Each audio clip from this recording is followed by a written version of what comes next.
Okay, welcome back. This is COL 774 Machine Learning, and today is Tuesday, April 21st, 2020.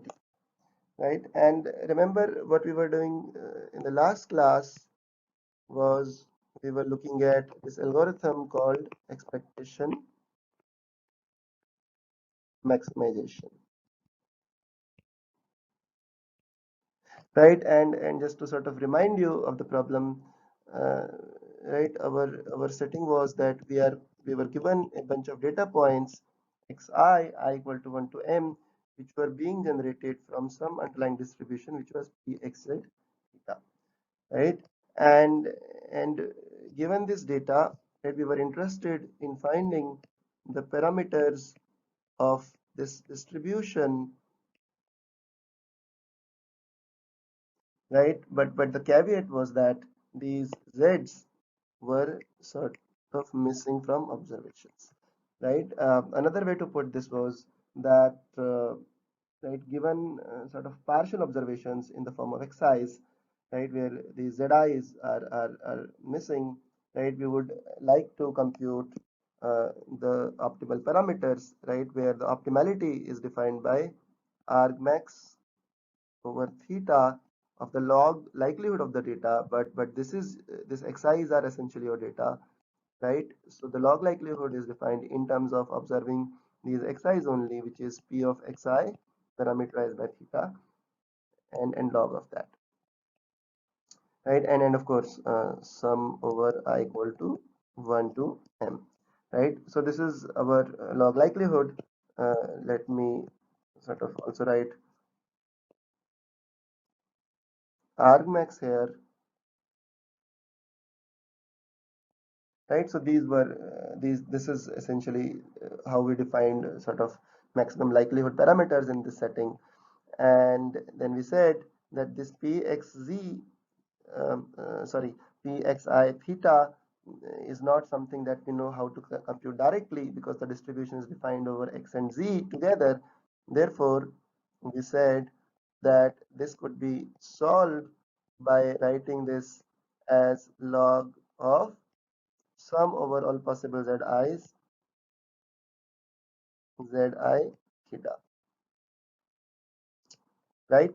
And this follows from the law of essentially, total probability, right? And the challenge now in terms of optimizing this function was that this sum expression appears inside the log, which in some sense makes the computation tractable, right? When we try to optimize using gradient ascent, right? And then and I should also mention that this setting was right. This is sort of a general setting which appeared in the case of k-means or clustering, right? We did not have an explicit sort of probabilistic interpretation for k-means, but zi's were the class labels which were missing. Similarly, in the context of Gaussian mixture models, and then this EM algorithm is essentially trying to sort of generalize the solutions that we had seen for k-means and GMMs, right? And to solve this, right, again, sort of talking of the intuition, what we wanted to do was really, right, develop a technique, right, which would sort of be able to take this sum out of the log, right? So if you could design a technique which could somehow take this sum and take it out of the log, right, then maybe the solution becomes the approach, right? The solution approach becomes tractable, and this is exactly where we encountered Jensen's inequality, right? And I should say that when I say, take the sum out of the log, right, of course we'll introduce some kind of approximation, right? And in particular, right, this sort of taking the sum out of the log, as we saw last time, and then I will sort of repeat it, essentially was equivalent to constructing a lower bound of the original likelihood function, and this lower bound is actually what we will optimize, right? So let me sort of go over that again, but let us go over Jensen's inequality again, right? So this is some concave function, um, right? And in the again in the diagram it is in 1D, but in general this f could be defined over any n-dimensional space and n-dimensional Euclidean space rather, right? And f is let's say strictly concave. Then what we had was, if we take f of expected value of x with respect to some distribution px, then this quantity would be greater than or equal to taking expectation first and then expectation first of f of x, right? That if we take f of expected value of x with respect to this distribution p of x, this LHS is going to be greater than or equal to taking the expectation with respect to px of x, right? And I sort of gave you the intuition of why this holds. And if f is strictly concave, then it is also true that above inequality becomes an equality if and only if, right? So this sort of inequality becomes inequality if and only if, right? Either of these two conditions are satisfied. With the first one was px collapses to a single point, and the second one, right, or of, right, so either px collapses to a single point or f is a constant function, right? So if either of these uh, um, conditions was true, then this inequality would become an equality, and this is if and only if, right? So this is exactly when this condition is satisfied, that this becomes an equality, this becomes an equality, right? So this is exactly what we will use in our sort of application of Jensen's inequality for deriving the EM algorithm, or for exposition of the EM algorithm. Okay, so now let us try to apply Jensen's inequality to our LL theta, that is the log likelihood. Remember, LL theta is nothing but sum over all examples log of the likelihood of a particular data point, right? So this is log of summation over Zi pxi zi parameterized by theta, and again recall that this zi summation over zi appears because zi's are missing, and we have to really sum over all possible values of zi, right? And right, so this is our log likelihood. And recall that in order to be able to apply Jensen's inequality, we said that we could divide and multiply this expression by some qi zi, where qi zi is some distribution, right? Some sort of arbitrary distribution at this point defined over zi's, right? And you can assume that qi zi um, is support is sort of the entire domain of zi, or in other words, that qi zi is non-zero probability at every zi, right? And I should mention that whatever we are doing, we are assuming zi is to be discrete. Therefore, we have this sum over zi, but exactly the same computation can be done when zi's are continuous. Just that sum will be replaced by integral. Okay, so this was sort of our rewriting, right? A different way of writing the log likelihood. And then if we notice carefully, right, and this is where maybe a question arose in last question answering session, right? So let me clarify this, right? So this expression, the entire expression, can be thought of as taking an expectation over this quantity, right, which is sort of marked here, right? So we are taking expectation over this quantity right? And which you can think of as your sort of your random variable x in Jensen's inequality, right? And log is the function, right? And why is this an expectation? Because this entire expression can be written as log of expected value with respect to qi zi of this quantity, which is exactly p of xi zi parameterized by theta over qi zi, right? And convince yourself that these two expressions written on the top and written right below it, right, the one written in terms of the summation and the one written in terms of the expectation are equivalent, right? And once we see this particular form, then using Jensen's inequality we can say that this is greater than equal to over I equal to 1 to m, right? We can take the expectation out now, right? Because log is a concave function, and then take the log inside the expectation uh, of p of xi zi parameterized by theta over qi zi, right? This is what we had last time, I guess, not written in terms of expectation, and maybe that's where the confusion arose.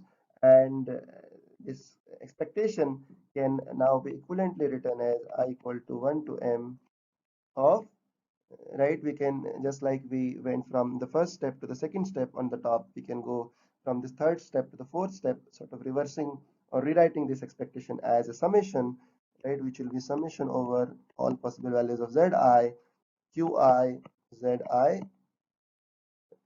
right?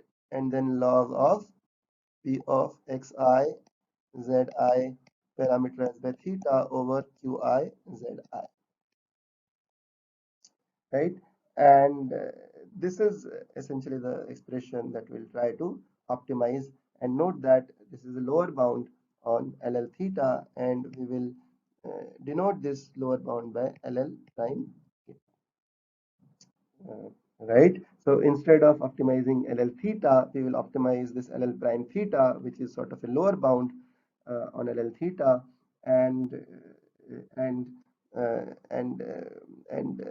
it is sort of right, intuitively speaking, at this ll prime theta will be sort of tractable to optimize, because now the sum over zi appears outside the log, right? But it is only a lower bound, and therefore right, we have to show sort of equivalence, that optimizing this ll prime theta will be equivalent to ll theta, and that's where the EM algorithm comes in, right?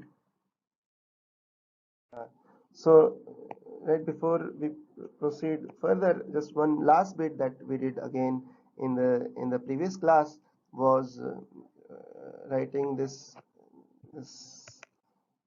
the inequality again. We have log of, and there is a sum over I equal to 1 to m log of summation over zi of p of xi zi parameterized by theta over qi zi into qi zi is greater than equal to sum over I equal to 1 to m of sum over zi qi zi, right, which is basically saying that expectation comes out of log of p of xi zi parameterized by theta divided by qi zi, right? And now the question is, when does above inequality becomes an equality, right? Right, and remember that the LHS was right, LL theta, and RHS was LL prime theta, right? And we want to answer this question: when does above inequality becomes exactly an equality? And again, we sort of go back to Jensen's inequality and say that this inequality will become log being strictly concave function. This inequality will become equality exactly when the expression, right? Let me mark it here. Right, this expression inside the log, right? This expression, right, or this expression here is a constant, right? So if this expression here is a constant, right, then this entire sort of inequality will essentially become an equality, right? And and this happens because uh, right, for example, in the RHS, right, we will be taking log of a constant quantity, and expected value of that will be constant, and similarly in the LHS it will be um, expected value of a constant and log of that, which again will be a constant, right? So this inequality will become an equality, right? And when does that happen? We had derived this, right? So we want p of xi zi over parameterized by theta over qi zi is equal to some constant c, uh, which is sort of independent of zi, right? And I will not derive it again, right?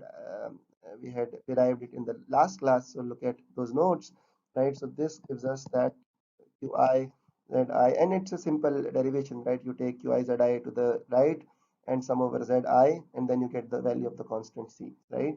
And which will mean that you can now write qi zi in terms of c, and qi zi comes out to be p of xi zi theta divided by p of xi theta, which is essentially the value of the constant c.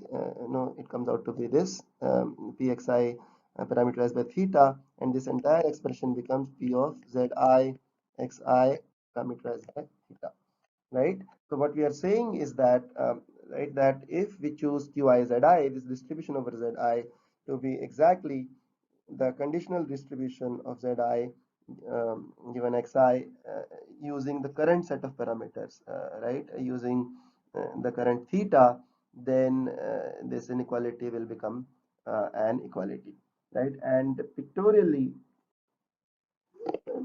right, let me draw this diagram, right? And this is sort of where we left last time, right? And I guess this is important to get this intuition right. So suppose this is your LL theta, right? And this is a complicated looking expression, and typically it could have multiple local maximas, right?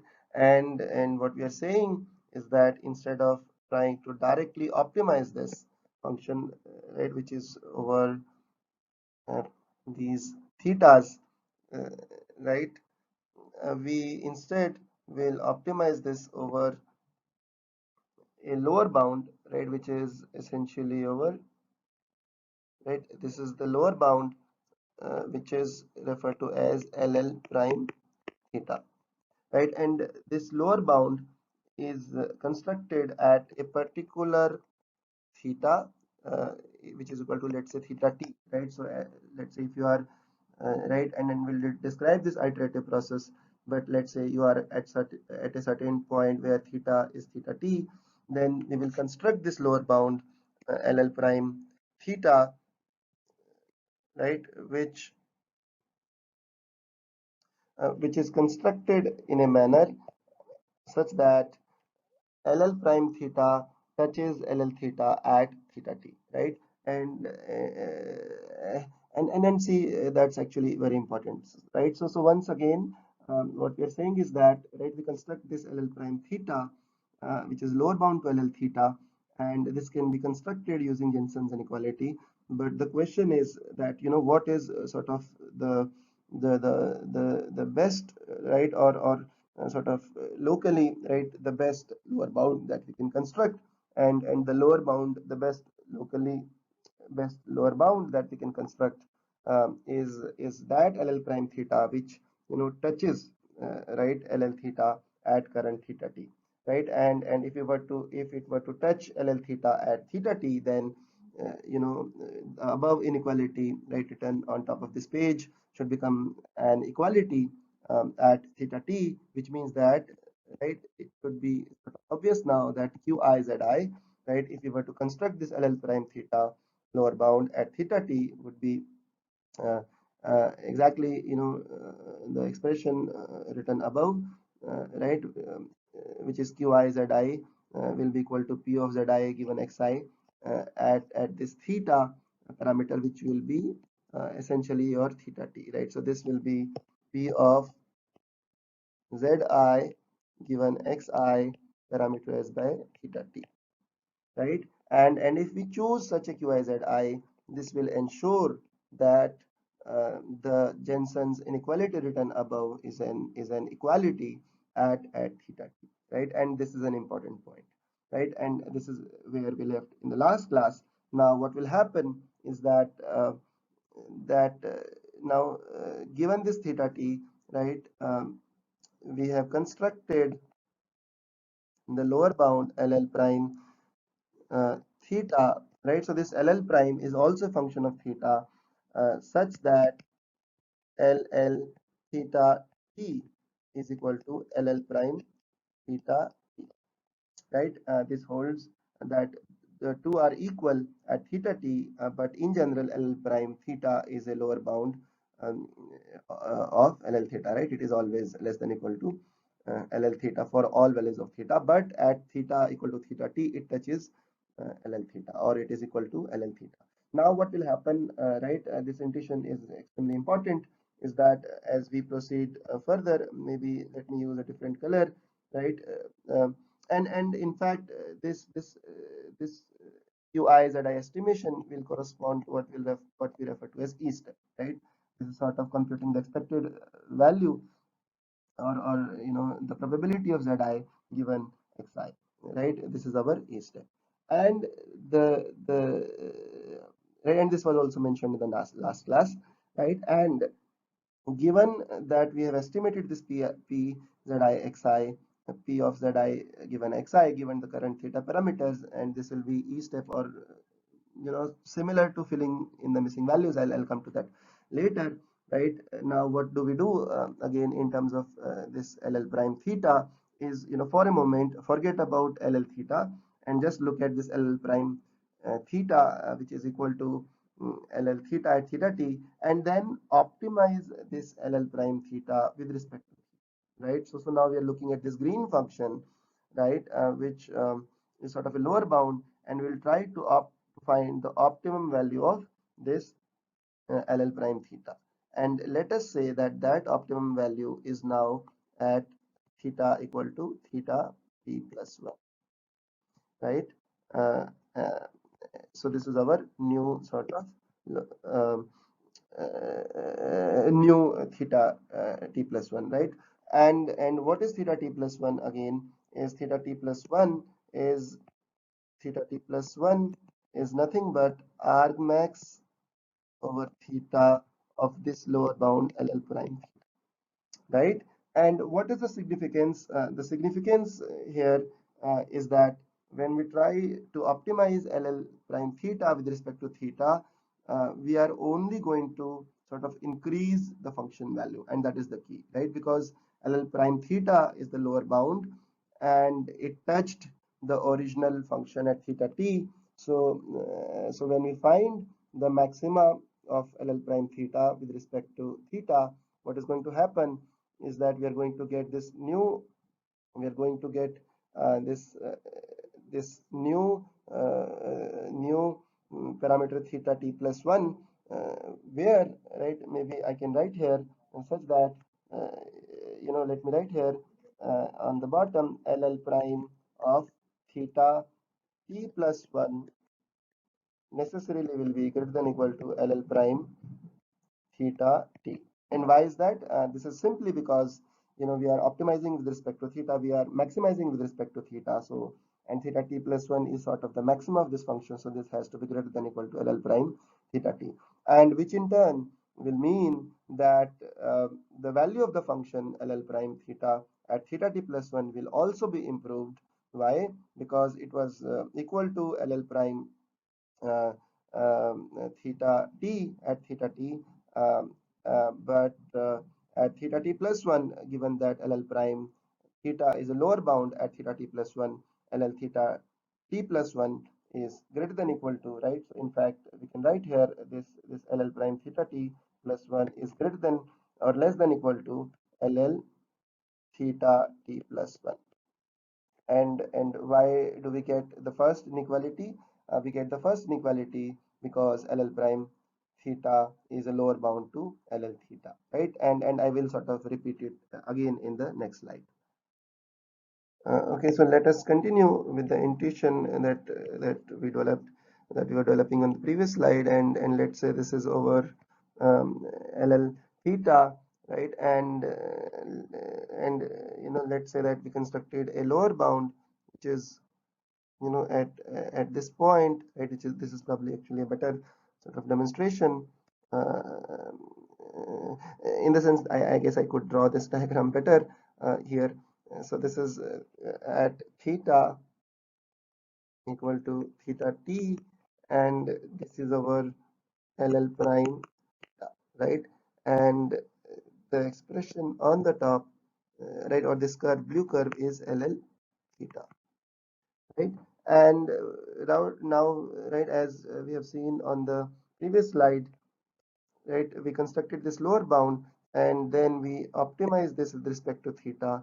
Then at the maxima of this LL prime theta, we get theta t plus 1, right? And in the previous slide, we sort of showed that LL theta t plus 1 is greater than equal to LL prime theta t plus 1 because LL theta uh, is lower bounded by LL prime theta at all values of theta, but this is greater than equal to LL uh, prime theta t. Why? Because theta t plus 1 is the theta value maximizing LL prime theta, but this is exactly equal to LL of theta t, right? Why? Because this is how we have constructed the lower bound, right? The lower bound was constructed such that LL theta uh, t is equal to exactly equal to LL prime at theta t, right? Therefore, what we get is that using this sort of step of going from theta t to theta t plus 1, we have sort of increased, right? Hopefully increased, and in fact we'll see we'll always increase this unless we have converged. Um, right? This uh, LL theta t plus 1 is greater than equal to LL theta t, right? And then right, this something that I sort of forgot to mention on the previous slide was that the E step, right, that we mentioned was figuring out that Qi Zi were nothing but P of Zi Xi parameterized by theta t, right? And then the M step was nothing but argmax over theta of LL prime theta, which was constructed, right, using above Qi Zi, right? So this is sort of the E and M step. Okay, and then what is the general sort of algorithm is that that you first compute Qi Zi uh, at current theta equal to theta t, right, which is equivalent to constructing a lower bound which touches the function at theta t. Then you maximize LL prime theta with respect to theta to get theta t plus 1, right? And what will now happen? It's very simple to see now. Again, let's go back to this diagram that because LL prime theta is a lower bound, right? What we can do is we can sort of take this theta t plus 1, and at theta t plus 1 we can find the value of the function LL theta, which will be LL theta t plus 1, right? and we would have guaranteed to sort of um, improve or keep the function value same as it was at theta t, right? And as I said, this will in general improve unless we have converged, and I'll come to convergence soon, right? But what we can do now is because now we have got a new value of theta t plus 1, which is in some sense quote unquote better than the last value of theta, right? We sort of now repeat this process at theta t plus 1, and then sort of get right, repeat the same process at theta t plus 1. That is, now we compute the lower bound at theta t plus 1, right, which will be sort of your new approximation, uh, right, at theta t plus 1, right? So what happens is that now we have gotten a new theta t plus 1, and we repeat exactly the same process where theta t is replaced by theta t plus 1, right? So repeat this process until convergence, right? And maybe I have to write here that you repeat this process, right? There is a small step here, which is theta t goes to theta t plus 1, and t goes to t plus 1, right? So these two steps are sort of embedded here, right? That you now update your theta t to be theta t plus 1, right? You update your iteration number, and then you repeat this process, right? So this is right, and this is essentially in a nutshell your EM algorithm. And what will happen is that as you do this process, right, we are as we have shown above, what will happen is LL, right now let me sort of write it in the reverse order. So what will happen is LL theta t, right, will be less than equal to uh, will be less than equal to LL theta t plus 1, which will be less than equal to LL theta t plus 2, and so on and so forth, convergence, right? And in fact, it will converge is something that we will show on the next slide. Okay, so there is this one last thing remaining from the previous slide, right, which is when does this sort of optimization process converge, right? This is, let me just draw it again. Uh, okay, good. Right, so this is our LL theta, and remember that we constructed a lower bound, right, which is sort of this LL prime theta, right, which touched the original function at theta equal to theta t, right? Therefore, we had LL prime theta t is equal to LL theta t, right? And LL prime theta still stays the lower bound, right? And then what did we say? We said that we want to do argmax over theta of LL prime theta, and let's say this value was theta t plus 1, right? So this particular value was theta t plus 1, right, at this point. And then we constructed a new lower bound at this point, right, which was here maybe, uh, right, at theta t plus 1, right? So this is, you can think of it as LL double prime theta, right? But now the question is, right, when does this process stop, right? So if you think about it, right, this process, right, this process stops when theta t plus 1 is equal to theta t, isn't it, right? Right, if if this is the case, then what will happen is that r max over theta of LL prime theta is equal to theta t plus 1 is equal to theta t, and essentially this will also imply that LL theta t plus 1 is equal to LL theta t, right?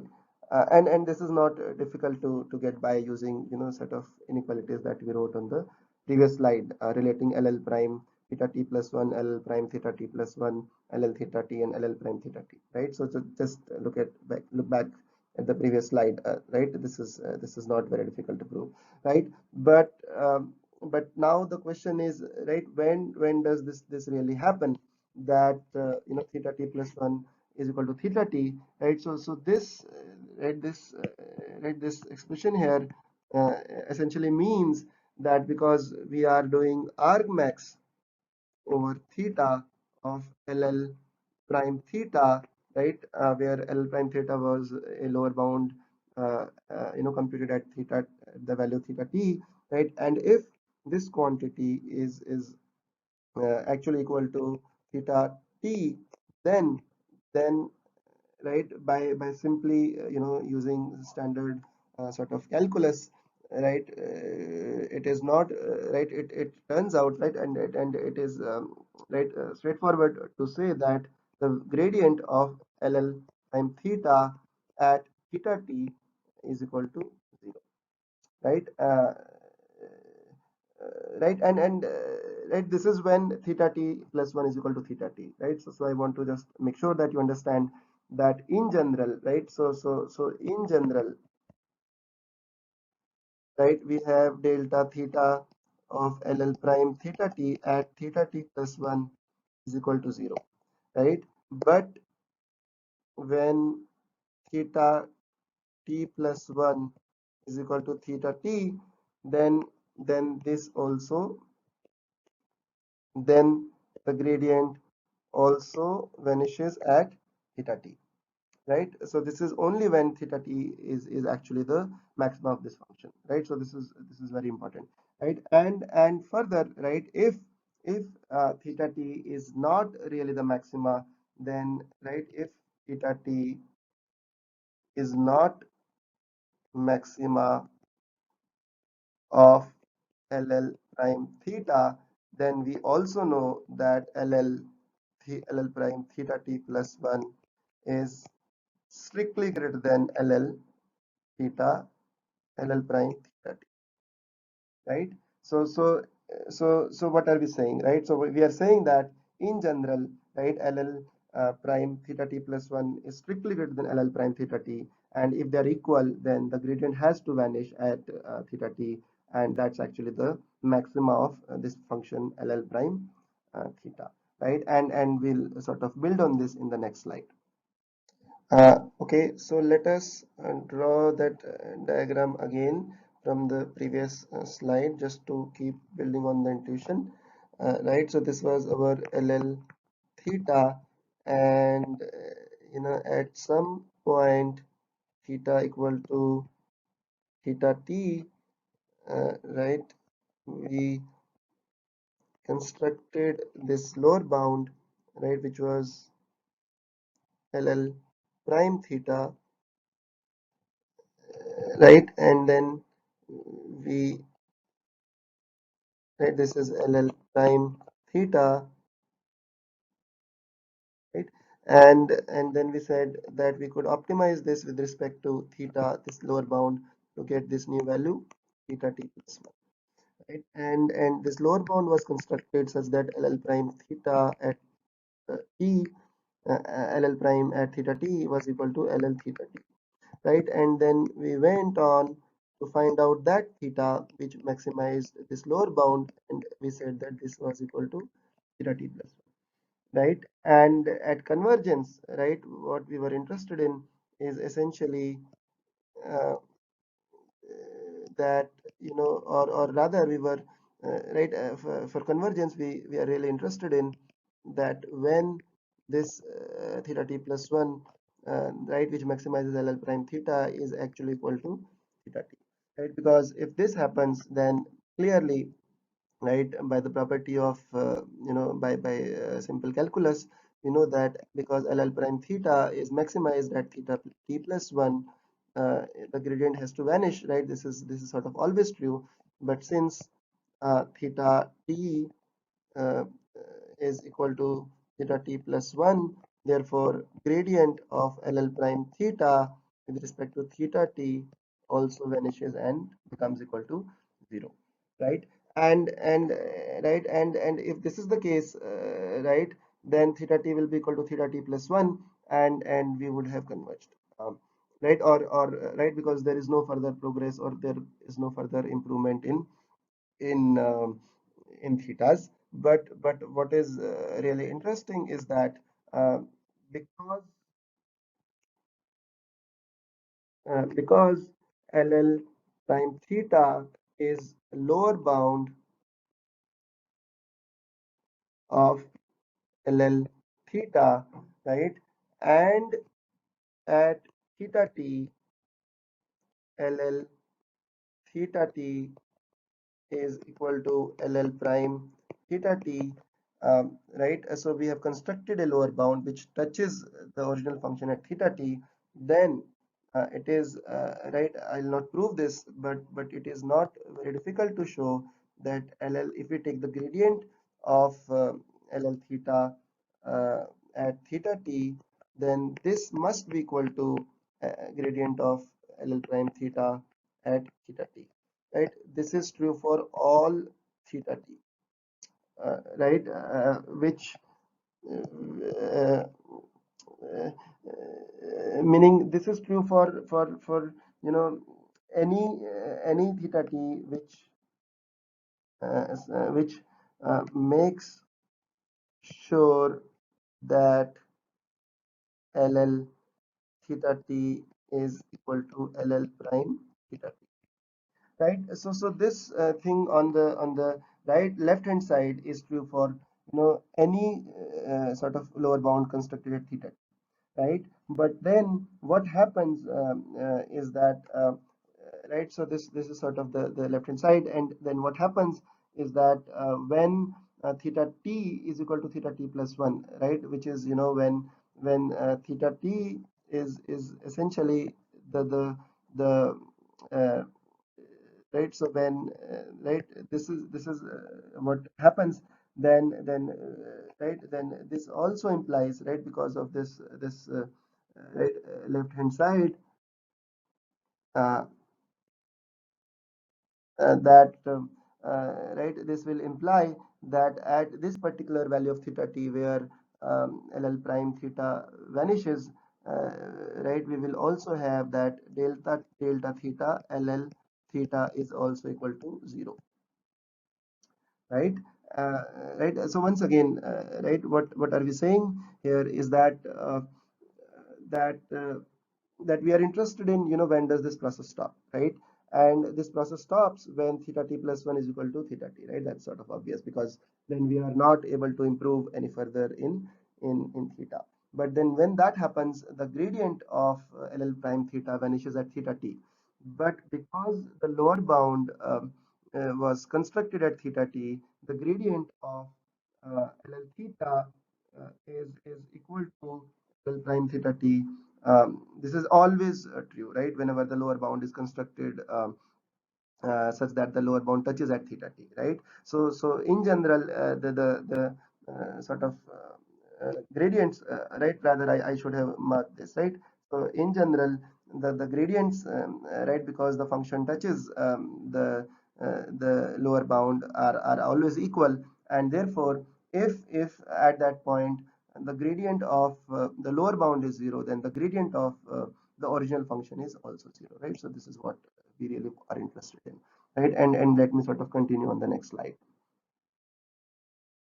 So let us draw that diagram again on this slide, which is, this is our ll theta, right? And then we sort of constructed a lower bound to this function at some value theta t, right, which was denoted by this function ll prime theta, right? And then we said that this lower bound was constructed in a manner, remember, such that ll prime theta t was not only a lower bound but also touched the original function at this point ll theta t, okay?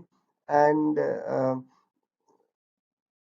and because this is a lower bound and it touched the original function at theta t, right, we sort of stated without proof, on the previous slide that the gradient of LL theta at theta t should be equal to the gradient of LL prime theta at theta t. And this is for all theta t, right, chosen in a manner such that the lower bound sort of touches the original function at theta t, right. So this would hold in general, right, from sort of basic calculus, that if you have if we have a lower bound to a function which touches the function at a particular point, then at that particular point the gradients of the lower bound and the original function should be equal, right? And now comes the interesting part, right? That having right, so this sort of holds, right, in general at the lower bound constructed in the manner that we just described, right? Then the interesting part is that right, we right after constructing this lower bound, we've said that let us find out theta t plus 1, which is sort of which is the argmax of over theta of LL prime theta, right? Right. We and this point was given by this theta t plus 1, right? And then we sort of went further, right, by constructing another sort of lower bound at theta t plus 1, right, which right, which would touch the LL original function at theta t plus 1, and we sort of showed that this is sort of a better lower bound, and we continued this process until convergence, right? So but now we are interested in what happens at convergence, right? And note that convergence, right, this theta t plus 1, what will happen is that uh, this will actually be equal to theta t, right?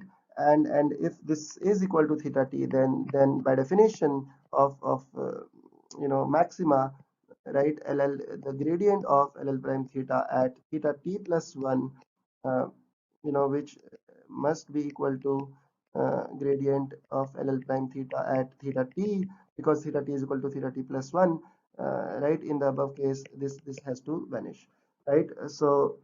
Right, so therefore the gradient vanishes, right. Therefore, right, the right from sort of right equation 1 above, right, the gradient of LL theta at theta t, right, which is equal to the gradient of LL prime theta at theta t, should also vanish, right? So this is what happens at convergence, right? That at convergence, right, when theta t plus 1 is equal to theta t, then the gradient of LL theta vanishes, right, which means that this theta t is actually a local optima or local maxima of LL theta, right, which is very nice.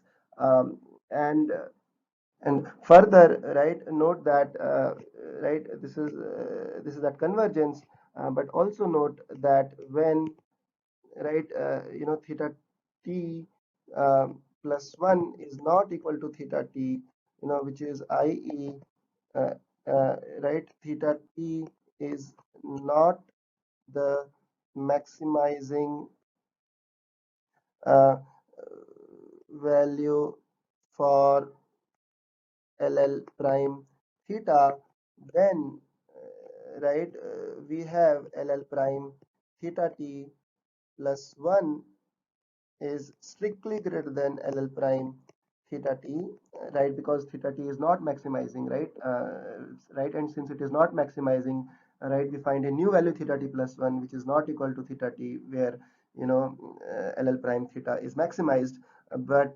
the RHS of this equation, this inequality, is equal to LL theta t, right, by construction, and also the LHS is less than equal to LL prime, or right, LL uh, theta t plus 1, right. And why is the left inequality, why does the left inequality hold?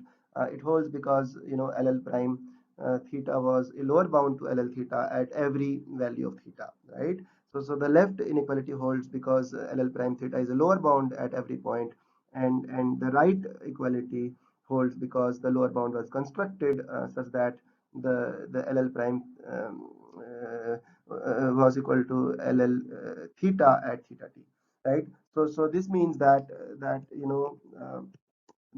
when the process has not converged, right, when theta t plus 1 is not equal to theta t, then we are making progress because LL theta t is actually sort of greater than LL. Rather, let me say correctly. LL theta t plus 1 is greater than LL theta t, right? Whenever theta t is not equal to theta t plus 1. Um, right, so whenever the new point is different from the original point, right, we are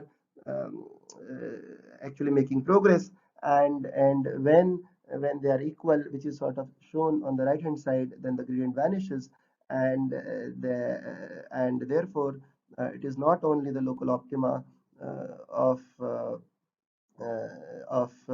LL prime theta, but it is also sort of the local optima of LL theta.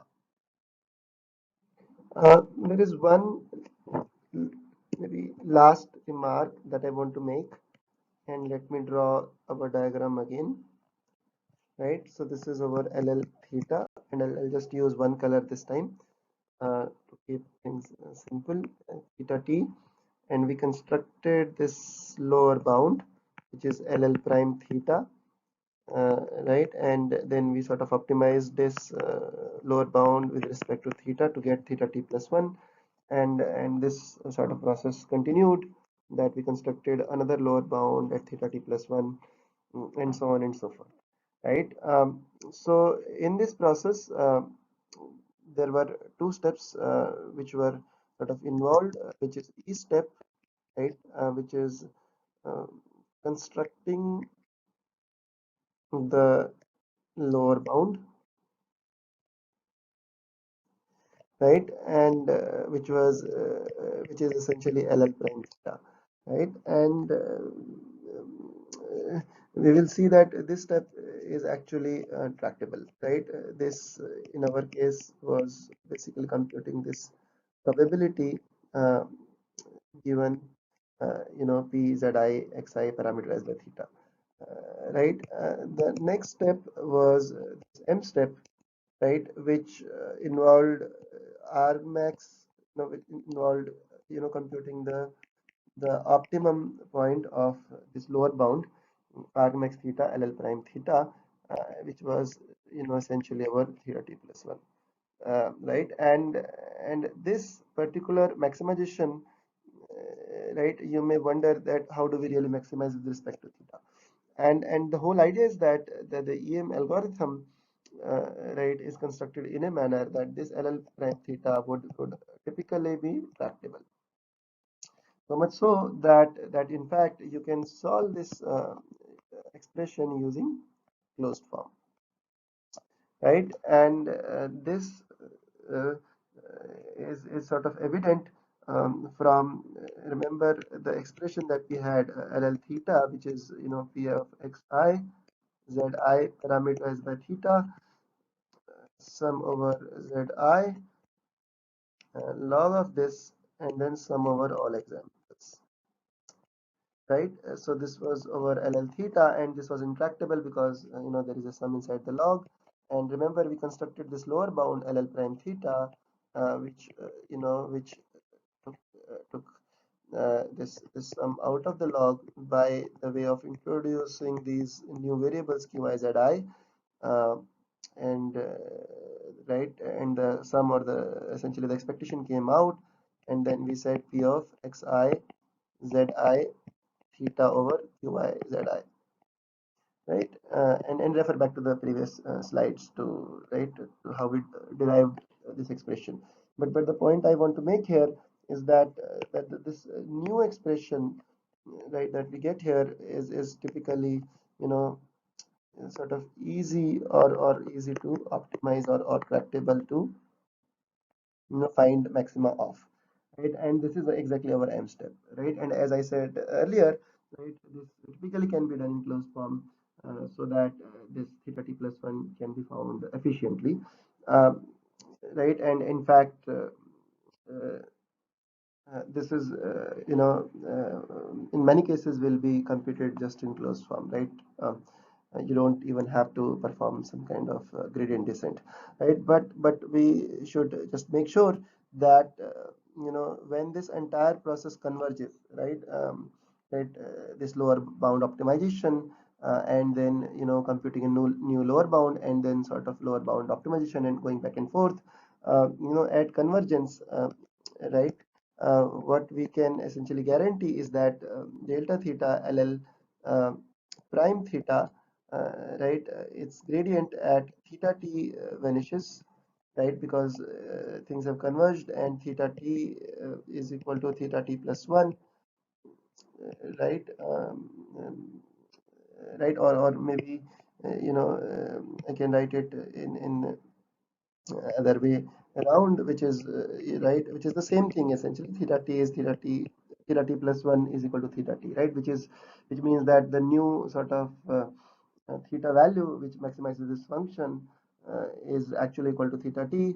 And since this is sort of the maxima of this LL prime theta function, the gradient vanishes, and therefore the gradient of the original function also vanishes at theta t. uh, but note that right, although we were able to sort of perfectly optimize lower bound, as far as the optima of the original function is concerned, this is only guaranteed to converge to the local optima, right? So this entire process of E and M step, um, right, converges to the local optima, right? So each step, E step is tractable, each of the M step is tractable, and it can be done in closed form. And eventually, right, we converge to a point where the gradient of the original function LL theta vanishes, and since the gradient vanishes, it is guaranteed to be the local optima. Specifically, I want to make a point that this may not be the global optima of the original function in general, but which is still okay, because even if we were to use a gradient descent on sort of the original expression, which was LL theta, right, we would have still converged to local optima. And hopefully this sort of E and M step process has made this simpler by converting this into this problem of optimizing the lower bound, carefully constructed lower bound, which is easy to optimize. And that I think I'm running out of time, so let me sort of complete this, right, present the entire schematic in an algorithmic sort of form in the next class. And there are also a few remarks that I want to make, that I will again do in the next class. Thanks.